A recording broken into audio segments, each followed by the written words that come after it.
आशिक अपनी महबूबा के साथ खड़ा था और उनकी महबूबा उसे रोकर कह रही थी कि अब हम कभी नहीं मिल सकते।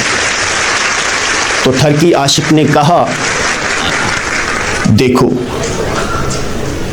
यही हमारे मिलने की सबसे बड़ी निशानी है कि तुम लैला हो और मैं मजनू हूँ। मेरा नाम मेरे अब्बा ने केस रखा और तुम्हारा नाम तुम्हारे अब्बा ने लैला रखा।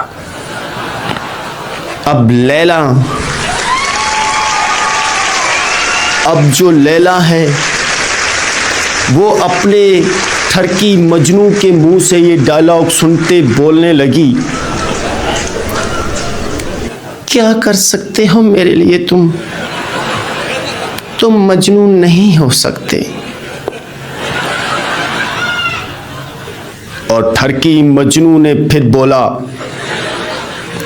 यकीन मानो कि मैं तुम्हारे लिए वो कुछ कर सकता हूं। अगर तुम चाहो तो मैं मजनू की तरह तुम्हारे इंतजार में बुत बन जाऊंगा, सालों साल तुम्हारा इंतजार करता रहूंगा।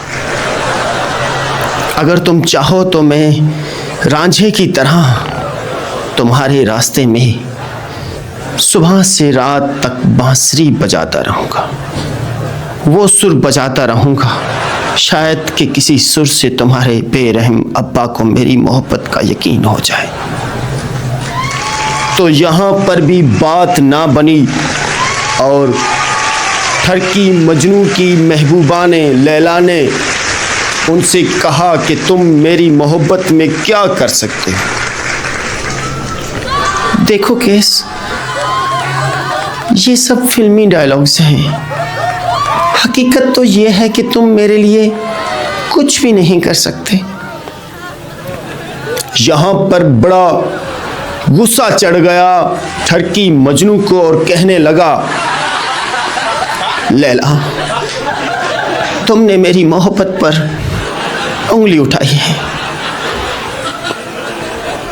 मैं अब हर वो चीज करने को तैयार हूं जो तुम चाहोगी। तो लैला ने ठरकी मजनू के सामने एक शर्त रख दी। वो शर्त क्या थी और किस तरह से रखी, मुलाहिजा। देखो केस, अगर तुम मुझसे सच्ची मोहब्बत करते हो तो क्या तुम मेरे लिए अपनी जान दे सकते हो।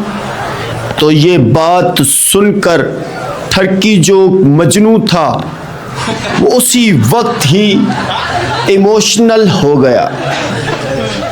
गुस्सा चढ़ा हुआ था ठरकी मजनू को कि अब हाथ में आई लैला मेरे हाथों से निकल रही है। तो ठरकी मजनू ने जिस तरह बोला तो वहां पर ये सारी बातें मैं भी सुन रहा था। अब ठरकी मजनू ने क्या बोला, देखो लैला, अगर ये बात है तो मैं अभी तुम्हारे सामने अपनी जान देने को तैयार हूं।